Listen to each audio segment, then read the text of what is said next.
Today, I'm going to tell two totally insane medical mystery stories. But before we get into those stories, if you're a fan of the strange, dark, and mysterious delivered in story format, then you've come to the right place because that's all we do, and we upload once a week. So, if that's of interest to you, the next time the like button is feeling down, give them a Jack-in-the-Box toy to cheer them up. But make sure you don't give them a normal Jack-in-the-Box. Instead, give them one that's filled with angry hornets. Also, please subscribe to our channel and turn on all notifications so you don't miss any of our weekly uploads. Okay, let's get into today's stories.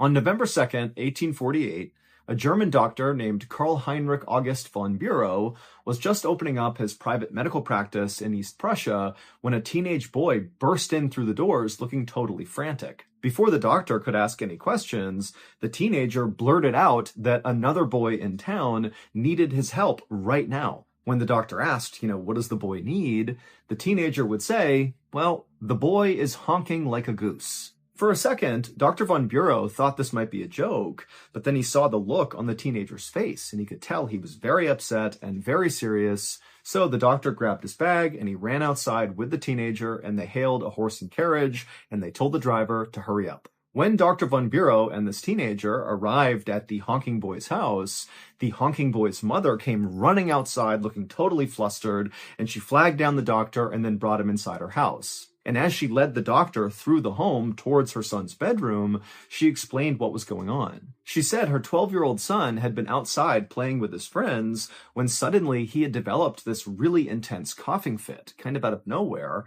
And then finally, when the coughing stopped and the boy tried to breathe in, his throat made this horrible honking sound. And so her boy had come in the house honking with every breath, and so kind of in a panic, the mother had opened up her son's mouth and looked inside, but she hadn't seen anything, and she knew her son was not sick. There were no other symptoms really at all that were concerning about her son. It was just that he was honking. Now, for a while, the mother thought this would just kind of clear up, that maybe it was just kind of some byproduct of coughing really, really hard. But now it had been 18 hours and the boy was still honking with nearly every breath, which is why she had finally told the teen to go get the doctor. When the mother let Dr. von Bureau into her son's bedroom and he got a look at the honking boy, he couldn't believe how terrible the boy looked. His face was all swollen and kind of bluish, and he was sweating profusely, and when the doctor watched him try to breathe in, not only did he honk, but also very clearly this boy was really struggling just to breathe. So it was more than the sound, it looked like he was suffocating. And so the doctor rushed over to the boy and told him to open up his mouth. The boy did, and the doctor looked into his mouth, but there was nothing he could see that was blocking his airway. And so the doctor just put his finger into this boy's mouth and he reached down inside, and suddenly he felt something lodged in the boy's throat that was small and hard. And he couldn't quite grab it, so he grabbed his forceps, which are kind of like big tweezers, and he reached back into the boy's mouth and he tried to grab this object that was clearly obstructing his throat, but the object was too slippery and the doctor could not pull it out. And so the doctor is looking at this boy who's obviously struggling to breathe, and he's thinking to himself, if I don't get in there and get this obstruction out, this kid is going to die.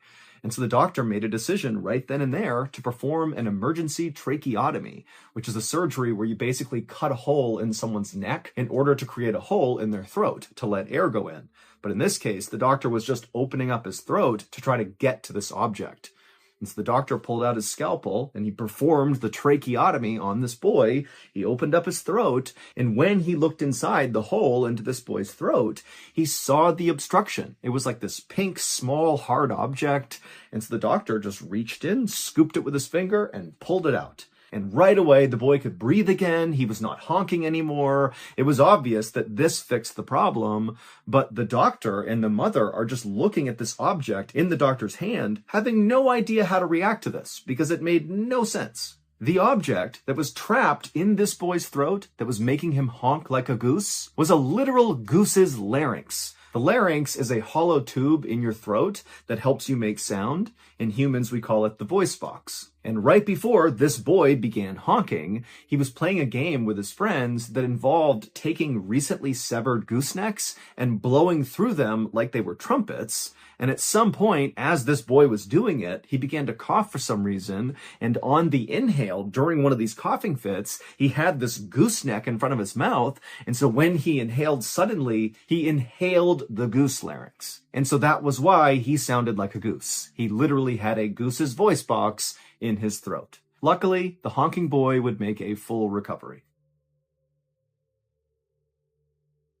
If you're watching this video, then chances are good you are a fan of the strange, dark, and mysterious. And if that's true, then you're in luck. Because we, Ballin Studios, just released a brand new strange, dark, and mysterious podcast called Mr. Ballin's Medical Mysteries. Each week, we'll explore new, bizarre, unheard of diseases, miraculous recoveries, strange medical mishaps, and everything in between. And like all other shows that I host, each episode of Medical Mysteries will end with a big plot twist. Mr. Ballin's Medical Mysteries is available on all podcast platforms, and it is 100% free. But if you happen to listen to it on Amazon Music, you can listen to an entire batch of 8 episodes at once, because we release them 8 at a time on Amazon Music. But on all the other podcast platforms, we just put out 1 episode a week. And then once they catch up to where Amazon Music is, we drop another new 8 episodes on Amazon Music, but continue doing 1 per each week on every other platform. The next 8 episode binge on Amazon Music is scheduled for Tuesday, January 30th. So be sure you go check out Mr. Ballin's Medical Mysteries on Amazon Music or wherever else you get your podcasts. And make sure you stick around till the end of this YouTube video, because we're going to play a sneak peek of this coming Tuesday's brand new episode of Mr. Ballin's Medical Mysteries, which is called The Curse of Veneto.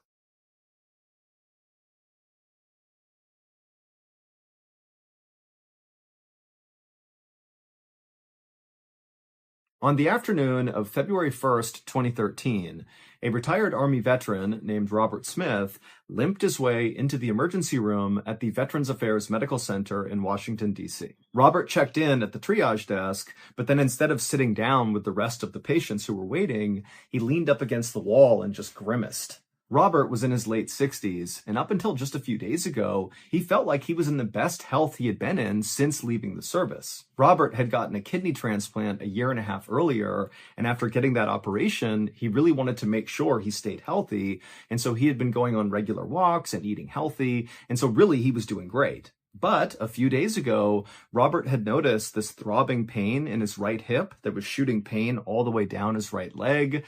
And he assumed, this had to be from maybe overdoing it on one of his walks.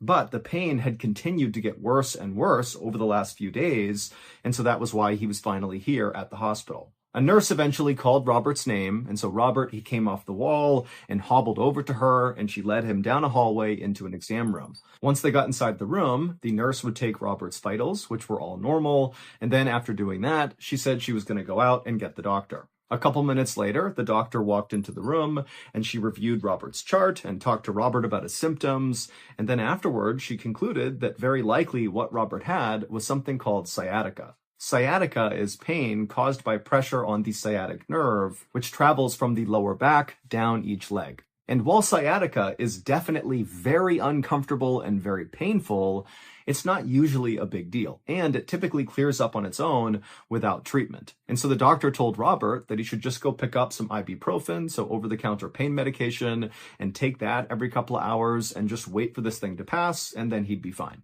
And so Robert was totally relieved. He thanked the doctor, he thanked the nurse, and then he left and headed back to his home.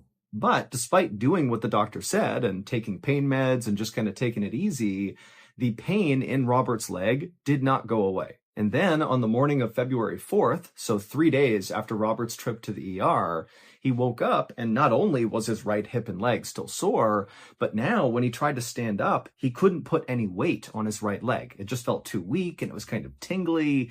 Something just felt off about it. And also Robert felt very nauseous.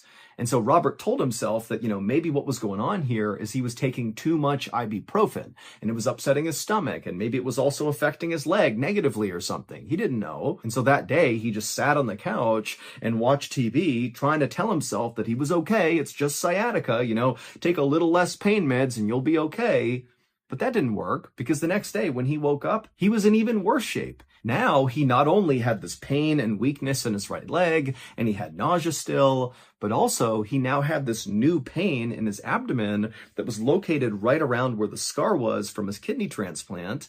And Robert was also starting to spike a fever. And fevers in transplant patients are a really big deal because a fever in a transplant patient could mean an infection. People who get transplants are then given medication that keep their bodies from rejecting their new organ or organs. This medication works by basically suppressing that person's immune system. This prevents the body from mistakenly attacking the new organ, but it also means that if their body gets a real infection, they will have a really hard time fighting it off because, again, this medicine is basically stopping the immune system. And so when Robert saw he had a fever in conjunction with these other symptoms that were not going away, he knew he had to go back to the hospital because obviously this was not just sciatica. Robert was too sick and weak to drive himself to the hospital, so he asked his neighbor to drive him. And as they were driving to the hospital, Robert basically sat in the passenger seat, rocking back and forth, not saying anything because he was so uncomfortable. And the neighbor, the whole time they're driving, they just kept looking over at Robert because not only did Robert look totally miserable,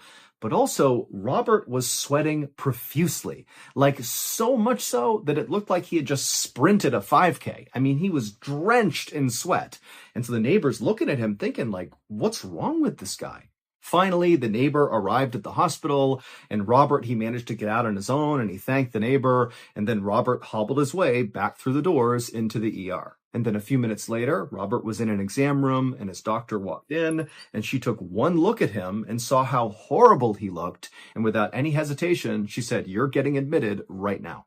It was clear to Robert's doctors that he had some kind of virus or infection that his body was trying and failing to fight off. When they tested his blood, they saw his white blood cell count was elevated, which is a sign that the body's immune system is launching some kind of a response. But the doctors didn't know what his immune system was responding to. Even though Robert had this acute pain in his abdomen around the site of the kidney transplant, his kidneys seemed to be working just fine. And so whatever was going on with him didn't seem to be linked to his transplant. The profuse sweating did seem pretty odd, but considering Robert had a really high fever, it wasn't totally inexplicable. So basically, Robert's symptoms were weird, but kind of generic. They didn't tell the doctors specifically what was wrong with him.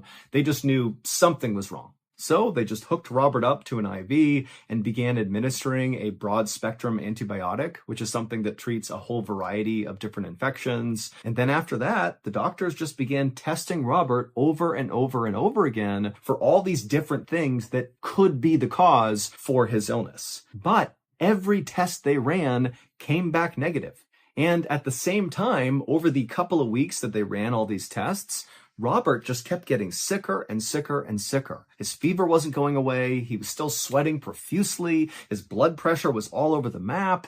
And he had even begun drooling almost uncontrollably to the point where he didn't even speak because he was so embarrassed about it. But to the doctors, the scariest symptom that Robert was now showing 2 weeks into staying at the hospital was he was starting to act really confused. Like he didn't know where he was. He didn't know why he was there. And so that told the doctors that, whatever his body was fighting, it had made its way up into his brain.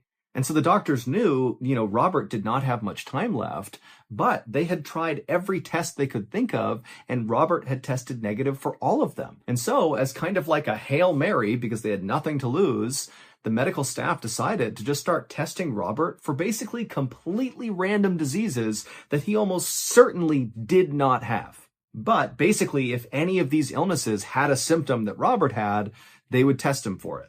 And all these tests came back negative, except for one. On February 22nd, so 17 days after Robert had been admitted to the hospital, this test came back positive, and when the doctors saw what he was testing positive for, they immediately assumed this has to be a mistake. There is no way he has that. However, the only way to truly confirm that diagnosis was to literally cut into Robert's brain, which would kill him. And so obviously they were not going to do that.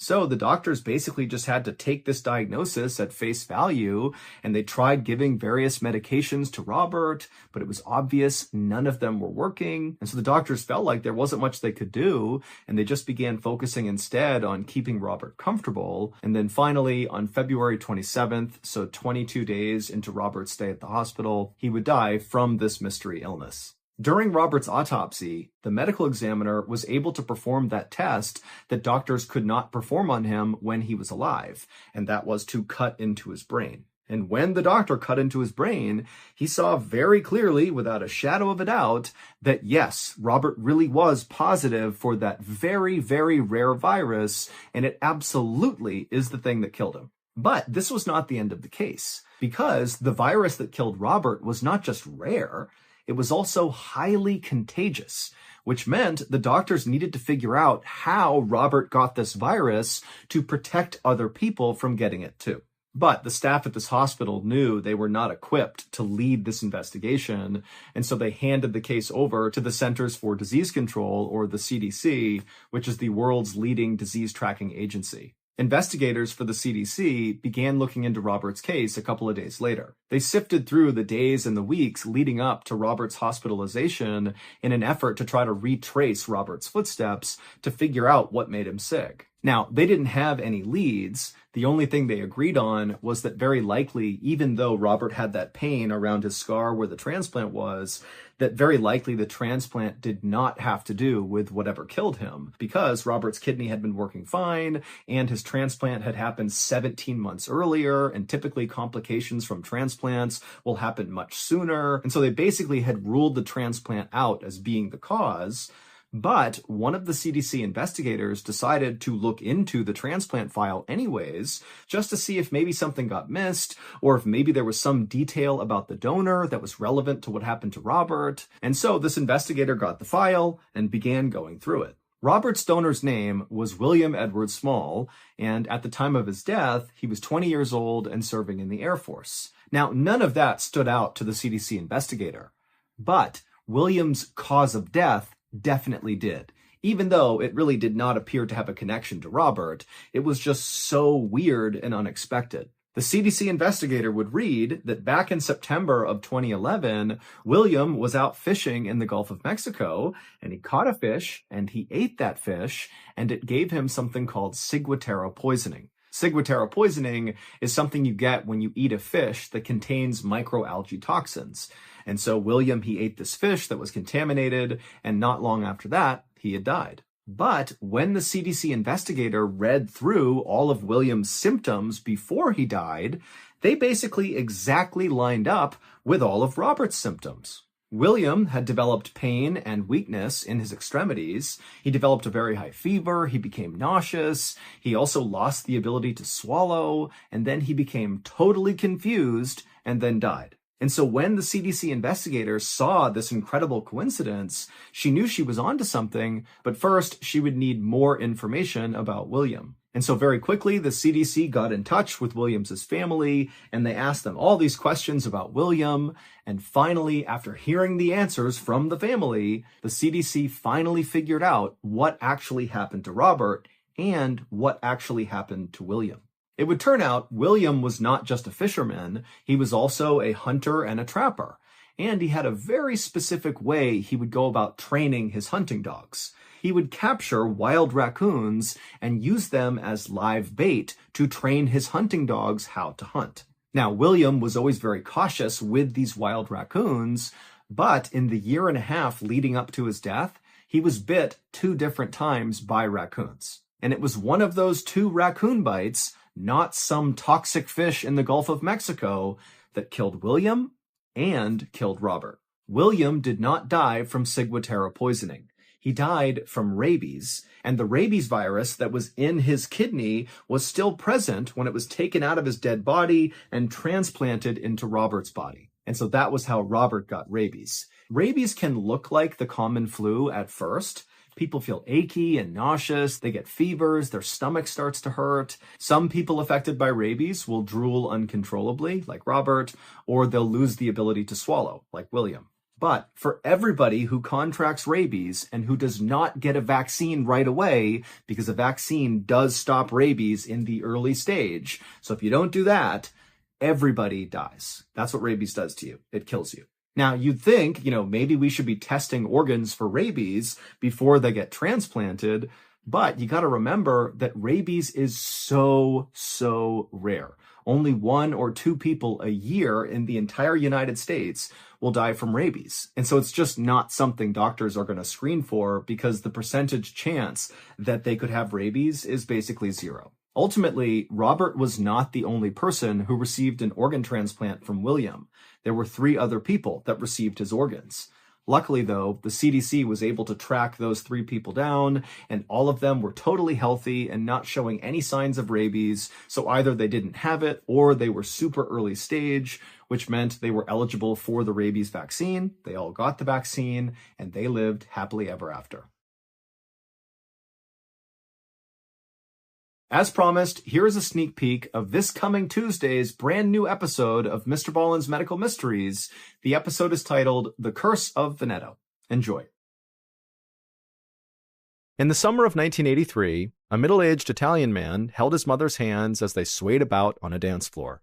His mother was in her 90s and was not able to get out very much, so this was an extremely special occasion. And this particular dance floor was on a cruise ship sailing on the Mediterranean Sea. It was an unbelievable experience he knew they would never forget. Then a slow song came on, and as they danced together, the man began to feel abnormally hot. Sweat ran down his chest and underneath his tuxedo jacket, his hair stuck to his neck, and when he touched his forehead, his hand came away wet. He told his mother he'd be right back, and then he left the dance floor, took off his jacket, and walked to the cruise deck, hoping the ocean breeze would cool him down. But when he got up there, he didn't cool down, and instead he just kept on sweating until his dress shirt was completely drenched.